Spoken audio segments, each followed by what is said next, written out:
So in this video, we're going to try to do something a little bit differently. There's a gentleman by the name of Kingface. He's a dynamic, young, black conservative who is setting the internet on fire. And we watched some of his videos and decided, you know what? We're going to do a series on him and 3 debates that he did that are fantastic. The first one is this one that comes to us from SantoroStudios.com, where he's in a debate with a gentleman by the name of Brother Jabari. And Brother Jabari is a black leftist socialist, and these people tend to be really difficult to debate because they come at us with so many different aspects. So what we're going to try to do in this debate series is look at 3 of Kingface's confrontations and discussions with people on the left who happen to be black. We will study and break down the various aspects of what he does and how he is so effective in winning all of these arguments and being incredibly persuasive in the process. Be sure to check out the playlist we have for this in case you miss any of the videos. And if you like the content on this channel where we take culture, TV, and movies and filter it right, please consider hitting that like and subscribe button and that bell icon so that you don't miss any future content. And so with that, kick back and relax and watch for the 14 different tactics that Jabari uses to try and win his argument. But also, look for, in contrast, only the 4 points that Kingface uses to utterly destroy it. It is fascinating. Check this out. Enjoy. You say you like my outfit. Look, check him out. You say you like my outfit. If I want it, I go get it. Can't nobody stop me. Alright, Republicans is about can. Republic can. We can do what we want. The only enemy you have is yourself, and that's reality. If you black and you a Democrat, you're an idiot. You only a slave if you want to be a slave. It's a choice. If you don't choose to be a slave, you're not a slave. Y'all like Obama because he was smooth? All criminals are smooth, man. They don't want to represent their country. Get out of here then. We Americans.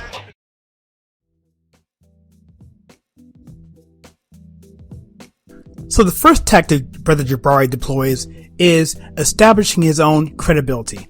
Notice how he answers his question directly to the audience and tries to tell everyone how he is so politically astute and how he's done it for a long time. What was your political aha moment? What inspired you to get into politics, and why is the political conscience important for us in this country and just abroad? If I had to put a finger on when I became politically active, I've always been interested in political struggle, political dialogue, political discourse. But I really became active during the Dinkins administration. I actually worked on his campaign as a very young person.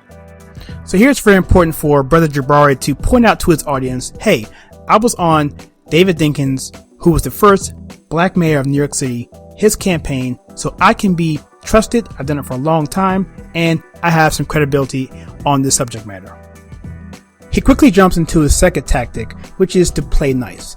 And that means he's going to let the audience know, look, I'm fair, I'm balanced, and I'm going to agree on things that Kingface says, and I may not agree on some things that Kingface says, but that lets the audience know that he is a fair-minded person. I really do believe, and I know that there'll certainly be things that Kingface and I will agree on. I would assume that there would be. I mean, we're both black men living in New York. So there's going to be some things we're going to agree on, and there's going to be some things we disagree on. Now watch here how Jabari moves from the play nice to an attack position by trying to discredit future points that Kingface is going to use by using our third tactic, using revisionist history. Now, as a historian, I'm going to say to you that some of the folklore around the parties is misinformed, maladapted. So Brother Jabari basically gives himself a lead-in question that he knows the host cannot resist. And of course, the host asks a follow-up question. You know, what keeps coming up in the mainstream around the historical context of Republicans and Democrats?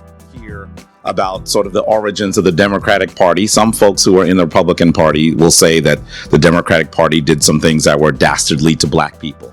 So in Jabari's line of defense, this is very important.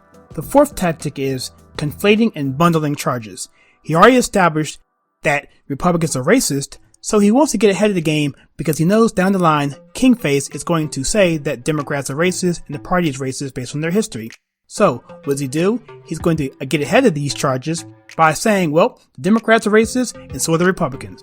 And in doing so, Jabari heads off the future charge as to why black Americans are voting for the party of the Ku Klux Klan, segregation, poll taxes, civil rights obstruction, and everything negative to the black community for the past 60 plus years under the sun. It is true, however, that both parties in many periods of time were really implements of white power. Right. So here, by bundling the charges, he can just attribute everything negative to both parties and mostly put it on Republicans, totally ignoring the origins of the Republican Party, how it was founded to end slavery and was created for civil rights. But we'll leave links to that below, as this is out of scope for this video. So the fifth tactic that Jabari uses is simply making excuses. He has to explain why black people are voting for the Democrat Party, and he does so by saying, well, we don't trust the system. So black voters are rapidly critical of the system. You say that's good. That's good. I think in some ways that's a good thing. I think sometimes they say, well, why are most black folks Democrats, right? Is that because they actually have put all their eggs in one basket and they're not looking to spread their votes in other areas? I feel that Jabari knows that this argument is weak, so he wants to jump into the next tactic as quickly as possible, and that is attack via a straw man. And what a straw man simply is taking an argument that your opponent is not making and attacking that argument. Right? I'm not talking about the early. Listen, Kingface is going to talk about the fact that Abraham Lincoln was a Republican, right? The person that freed the slaves. You know, that's not really what happened. The Republican Party and the Democratic Party greatly switched places during the Civil Rights era. That is true.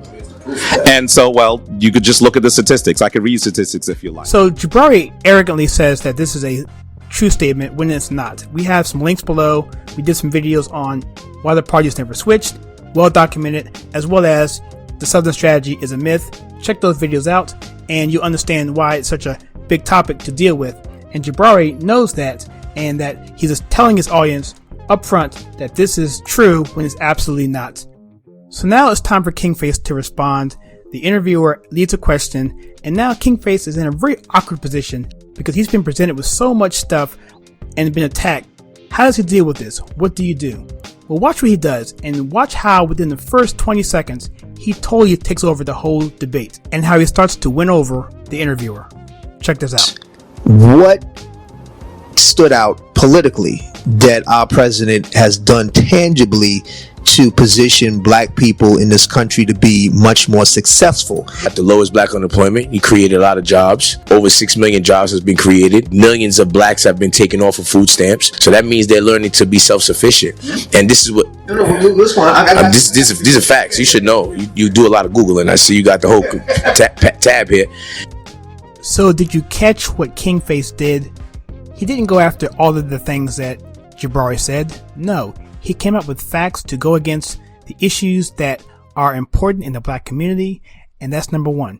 You go after facts and then you know your audience. Kingface knows his audience. He knows the issues that are important to the people listening, and he goes right after those issues, which is exactly why Jabari decides to interrupt, because he is scoring massive points here. But this is a fact. I mean, you could argue it. You might bring up the fact of, oh, well, Obama did this back in the day and it's coming into an effect today. Well, even if Obama did, the fact that he's continuing to practice already shows his intentions.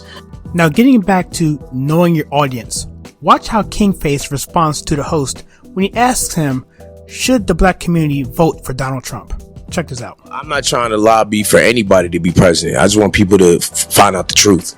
Most importantly, if you feel Donald Trump is the truth for you, then do that. For me, I feel like he's the truth. So what Kingface is doing here is coming from personal authority. He is saying, look, the black community has issues that we have been talking about for decades. And so with President Trump, I don't care who you support, but let's talk about the issues and who's going to best help us and who's talking that language. I think he brought a different spirit when he became president, the pride in being American. You know what I'm saying? Just that whole entrepreneurship mentality. I think these things are important, even with the whole winning mentality, which is very important for our people, because we've always been thinking like a loser. You know, we've always been thinking because of the color of our skin that we can't do something, or because of where we're from we can't do something. So I always like that mentality of winning. So even if, forget the policies, forget all that, the fact that he's talking positively and speaking in a higher frequency, That's what I like. That's what we need more of. We don't need no more of the Obama and the crying and the whole, the officers are trying to kill us, which is the least of our problems in our community, but we make it seem like it's the biggest thing. You understand what I'm saying? Like, these are the type of things to me that I noticed that the Democratic Party focus on. They focus on the things that don't matter. You know what I'm saying? Like, seriously, if we have respect, that's the end of police brutality. You know what I'm saying? Yeah, if we have respect, authority, period. So here we see Kingface establish personal credibility through his own personal authority of being on the street. He says, look, I'm from the street. He also mentions that just because you live in the hood doesn't mean you actually are part of the hood and doing what's in the interest of the people in the hood. That's really important because later on, this will come under scrutiny. Just like if you have the respect for the same way if you have the respect. Listen, I know firsthand because I'm from the hood. I be in the streets all day. You know what I'm saying? You a scholar, you went to school. You walked in. No, that's you know where you walked in. But at the end, just because you live there don't mean you're engulfed in the actual surroundings of it. You understand what I'm saying? There's a lot of people that live in the hood but aren't engulfed in what's going on in the hood. Of course. You know what I'm saying? If you go to Crown Heights in Brooklyn, you see white people, they jogging and they're not engulfed in what's going on in the crime or the drugs and none of that. So just because you live somewhere doesn't necessarily mean that you're a part of what's going on. Okay. You understand what I'm saying? There's a lot of people that was raised in the hood, you know what I'm saying, and didn't turn blood or Crip or none of that. You know what I'm saying? So it doesn't really equate. So when you look at respect in our community, which is one of the main things we don't have, whether it's for each other, whether it's for authority, and if you look, when you look at the policies that's been done in the sense of no longer parents can't even be parents to their kids. You can't even discipline them without worrying about the police being called and you losing your rights to your kid. Right? Can you even discipline your child nowadays? Oh, no, yeah. You cannot even discipline your child. So what if they don't even respect or have respect for their parents or respect the authority of their parents? What make you think they're going to respect the authority of police? Wow. And so by simply using facts, knowing your audience, and giving information that relates directly to what the audience cares about, Kingface automatically has won this argument up to this point. So much so, the host is already coming his way. But notice how Jabari asks for the microphone so he can get a word in because he knows he is losing. I really hope you're letting me speak. No, you are. Yeah, I want to thank King for his perspective because I think he brought up some good points for you to build on. So what Jabari is doing right now is he's going to go through a lightning round of charges that he hopes that will not be responded to. But for each one, he's going to use different techniques, and we're going to break it all down, each one. The first one is when subtlety doesn't work, just outright lie. Check this out. The organization was actually taking applications and putting a C on top of applications submitted by black people. C for colored. So one thing you can best believe is that when you debate a leftist, they're always going to bring up a KKK reference. And just like that, you hear that right here, as he brings up references to Trump's father involved with the KKK. His father, who was arrested at a Klan rally. We know that Donald Trump actually took out full-page ads calling for the death penalty for 5 young black men who had not been tried. People will cite a black unemployment rate. Donald Trump has nothing to do with a black unemployment rate. He actually signed a tax bill. And that tax bill lowers taxes immediately on everyone, but all of the tax benefits that are seen by working class and middle class people, those all taper off. So let's quickly address these points that Jabari brings up. On the 7th tactic of basically lie when subtlety doesn't work, what he's talking about here is 1973, the Trump Foundation had a collection process, and they were trying to find people who were able to pay their rent, and that was the actual charge against their company. This was by Trump's father, not Trump himself, and the C was unsubstantiated and an allegation that was never proven. By all accounts, it was for the word collection, not colored. His 8th tactic is to discredit. He needs to discredit. As far as the Ku Klux Klan charge, Kingface will address that later in the video. And as far as the black unemployment, for number 9, he's using the technique of dismissal. He can't have President Trump having black unemployment. So he says, hey, the president has nothing to do with black unemployment. Of course, that's nothing further from the truth, especially when you have a president who says he's going to do that. So what he does is he lowers taxes, which also brings in jobs. He repatriates money coming in from overseas. The regulations coming down, easier on small businesses. Of course, he's affecting black unemployment. And so for the 10th tactic he uses is to ignore the fact, in this case, that the tax bill was a Republican-led, no Democrat-supported tax bill. And because of that, they did not have something called cloture, which basically means that it is not permanent. So in essence, it's the Democrats' fault that the taxes are going to have to roll off for the middle class. Only thing, and I'll give you this, the only thing that I can possibly say that he has done that has been somewhat helpful is that he supported a bipartisan movement to change some of the mandatory minimum laws around incarceration. So right here, Jabari is employing the 11th technique, and that is simply to downplay. This is used primarily when you can't refute the evidence, so you just jump on board and give something so you can appear fair and balanced. Rapidly racist things about everyone who isn't white.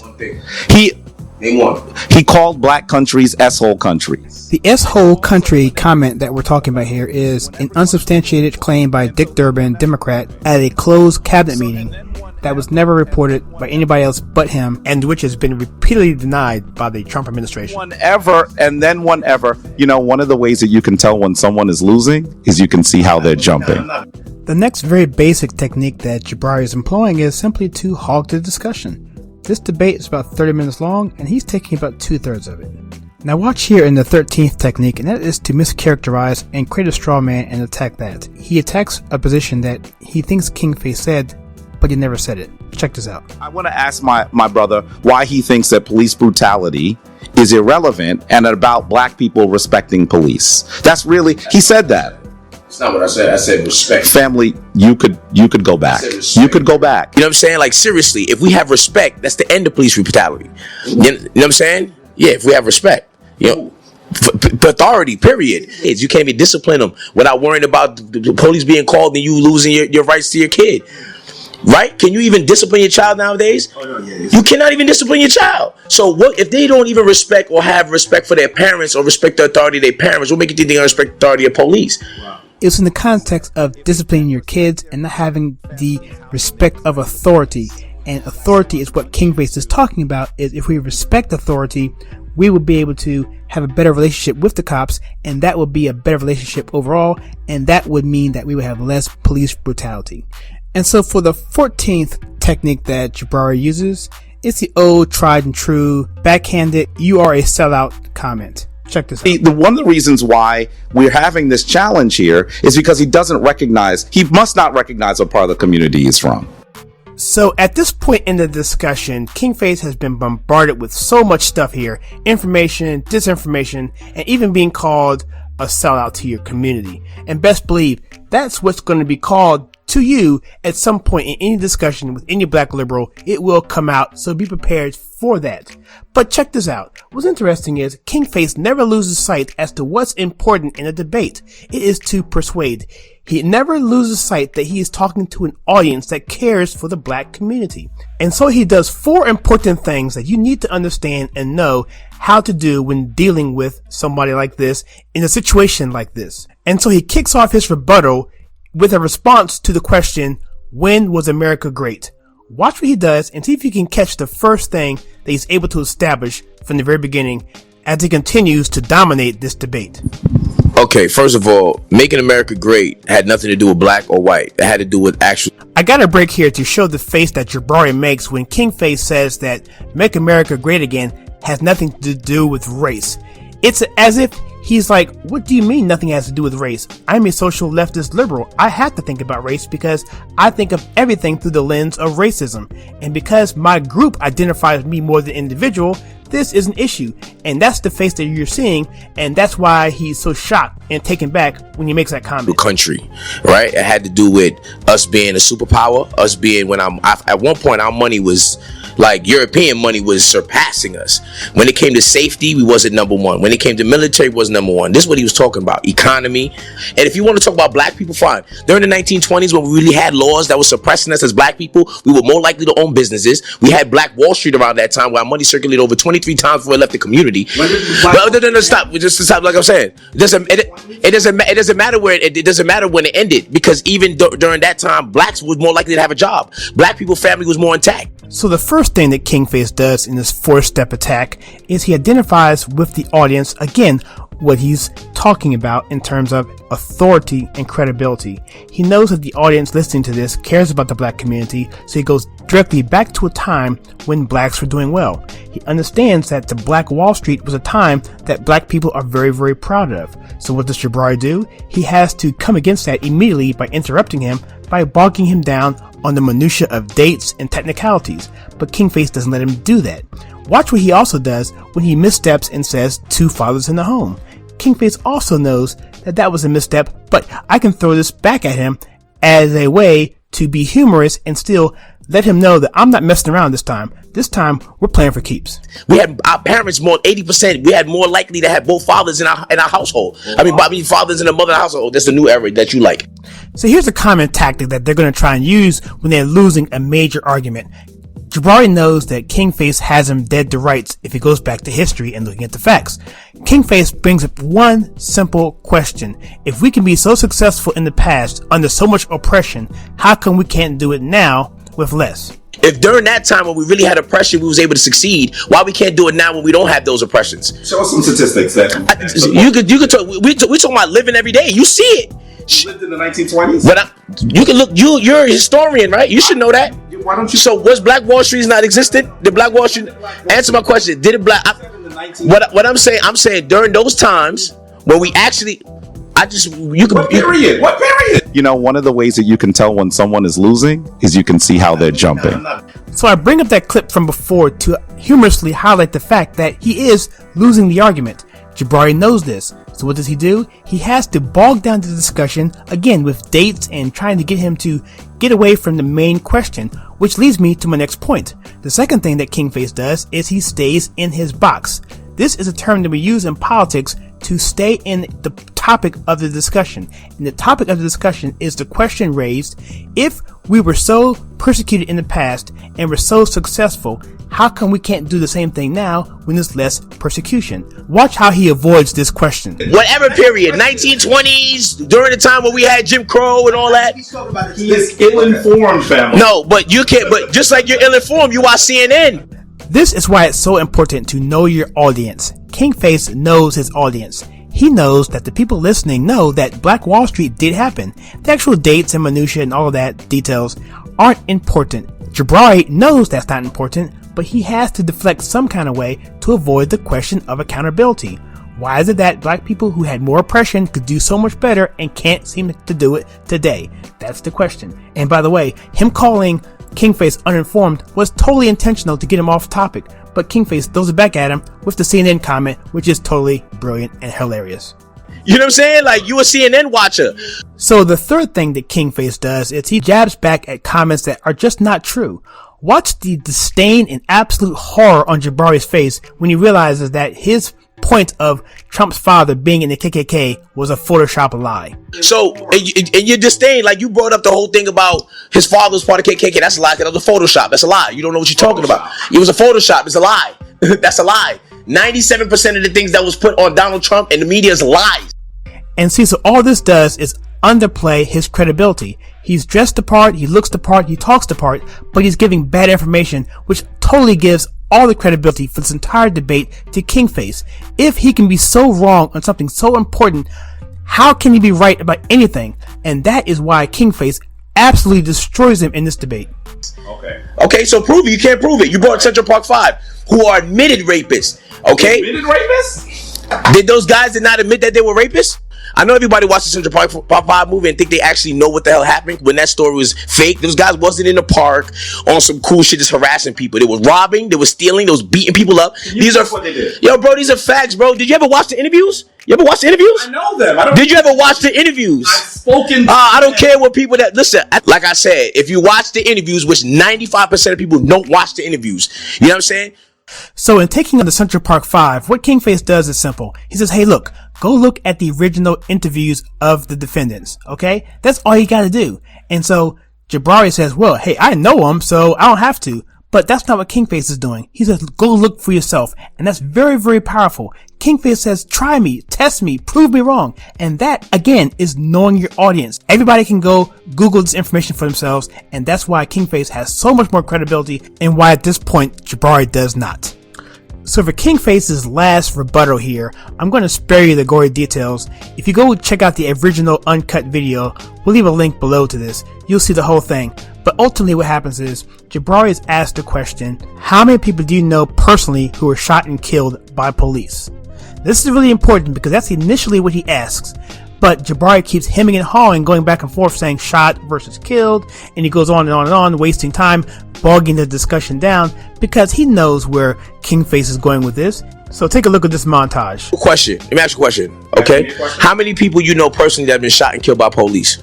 Talk about the news. I never kept a running tally. Just answer the question. I would have to say it's probably over 20, probably 24 or more. So you know 20 people in your lifetime. Probably 24 or more. Personally, friends. Yeah, people that was shot by police and killed.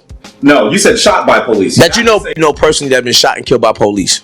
And killed. Shot, killed, but what did they do to get shot? See, that's the narrative we ignore. So they just got shot because they was black? Or were they doing something in the process and got shot? I thought you was in the hood. No. Stop. Because I got respect and I carry myself respect. So this is reality. Of course you're gonna ignore that. But I'm asking you, how many people you know personally, that's your friends, that's been shot and killed by police? You're asking about shot and just answer the question. Which one are you shot, killed, doesn't matter. You can name whatever you want. Whatever you want. Whatever makes you feel better. Stop. So here Kingface is getting impatient because Jabari keeps hemming and hawing about the question. Answer the question. It's a simple question, but he keeps going back and forth and saying, hey, you said shot, you said killed. We have obviously the playback of what he asked for. He asked for initially shot and killed. Kingface says, you know what? Hey, it doesn't matter.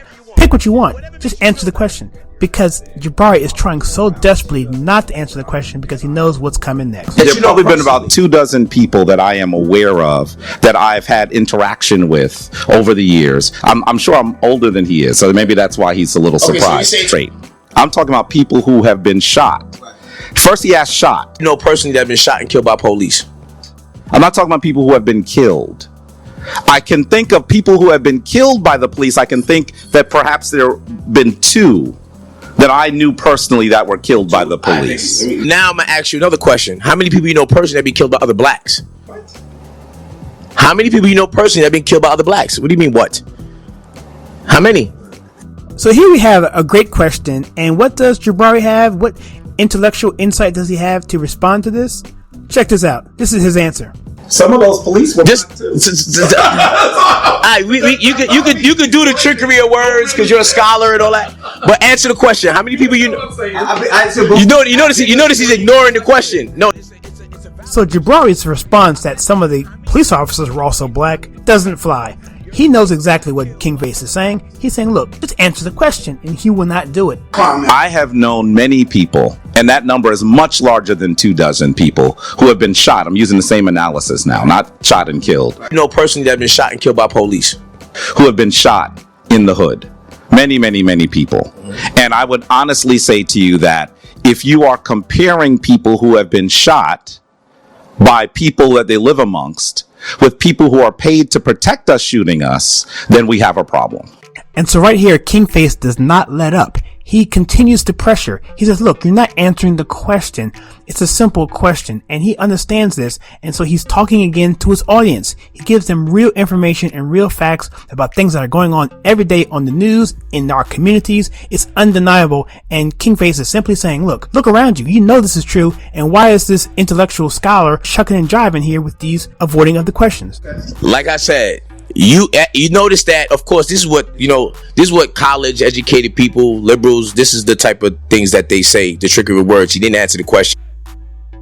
Even if you go by the news, all you see is blacks killing other blacks all day long. Right. You know what I'm saying? In Chicago, it's over thousands of blacks is getting killed all the time. In our community, thousands of getting killed in our community as well. So against other blacks. So you're trying to tell me a leaky faucet is more important than a fire in your kitchen? Is that what you're telling me? So here's a high water mark in this discussion. Kingface brings up a simple, pragmatic, and very fair question, and that's this. You mean to tell me that a leaky faucet is worse than the fire in your kitchen? Meaning that black on black crime in our black community is way more pervasive than anything in our community. And that should be the thing that we focus on mostly. It's not blacks being killed by cops. That is a rare occasion, statistically speaking, and Kingface is bringing that out. It comes back to personal accountability. Again, something that Jabari does not want to talk about. In fact, if you watch this debate again, you'll see that not once does Jabari bring up the argument that blacks need to be more responsible, that we need to be more respectful of authority. And the fourth and final thing that Kingface does so well, a tactic and skill that we all need to learn, and it's the easiest of all of them, is lead with passion. Once you do the three before that, establishing credibility, staying in your box, keeping on topic, and leading and challenging with facts, at that point, the audience is yours. And when you lead with passion, that's going to convince your audience more than anything. So as Kingface closes this out, watch how he leads with passion. He already has done the first three, and so now the audience is his, and he is taking it to the house. He's letting people know, I care about this, I care about you, I have real solutions, and this is what we need to do. And right here, to me, it is the most powerful thing that he could do, and he does it very, very well. Check this out. So you're gonna focus more on something that rarely happens, is like damn near getting struck by lightning, compared to what's happening every day, all the time in our communities. You got little girls getting shot in the head from straight bullets from niggas that don't got no aim. You're telling me that that's not relevant, but you know what happens? We've been killing each other so long that it became normalized. So now it's like it's not even a big deal because this is what's supposed to happen, because this is what a common. Just like when you see the military, when a person from the military dies, you know why it's not a big deal, because it's expected. You're right. People don't make it a big uproar because it's expected. You're in the military. This is what happens, correct? Right. So it's the same concept with black people. Oh, you getting shot by another nigga doesn't mean anything. So lastly, the moderator gets it. He understands what Kingface is saying. Listen to what he says about the accountability aspect of this and how it just nails down everything we said on this video. You're talking about, we have to reestablish value and respect for ourselves in the context of making ourselves great in this country. Before we start to judge outside elements, you're speaking to holding each other accountable to how that's the biggest problem in our community, that we don't have accountability. We want to blame everybody else for what's going on in our life instead of actually ourselves, because it's a decision that we decide to make. Even when people say, oh, they brought drugs into the community, well, you had a choice not to sell it, because when you had the mafia, they didn't allow no drugs being sold in their communities. They wasn't allowing it. You know what I'm saying? I mean, of course you had the outside people that did what they did, but at the end of the day, it's still considered a choice. You have a choice whether you want to get into a lifestyle or not. So I know that this is a long video, but it's important to know that if you ever get into a situation like this, this is the kind of approach that you should take. Make sure you have one focal message, you stick with it, you make sure you have the facts to back that one focal message, and make sure that you have enough talking points to conflate against distractions that are going to come at you. Make sure you can jab back at misinformation that they're going to throw at you. So know the talking points of the left, and that way when they come at you with it, you can hit them back with a quick jab and then continue on with your message. Don't deviate from your message. So anyway, I hope you enjoyed this video. We're going to do a second video with Kingface in a totally different, separate setting. It's going to be a totally different type of debate, a whole different type of person, but he handles it in a different way, but just as brilliantly. So I hope you enjoyed this series. Look for the playlist below. It will be a Kingface debate series. Look for that. And if you like the content on this channel, we take culture, TV, and movies and filter it right. Please click that like and subscribe button and that bell icon so you don't miss any future content. And as always, please check out some content that we have right here.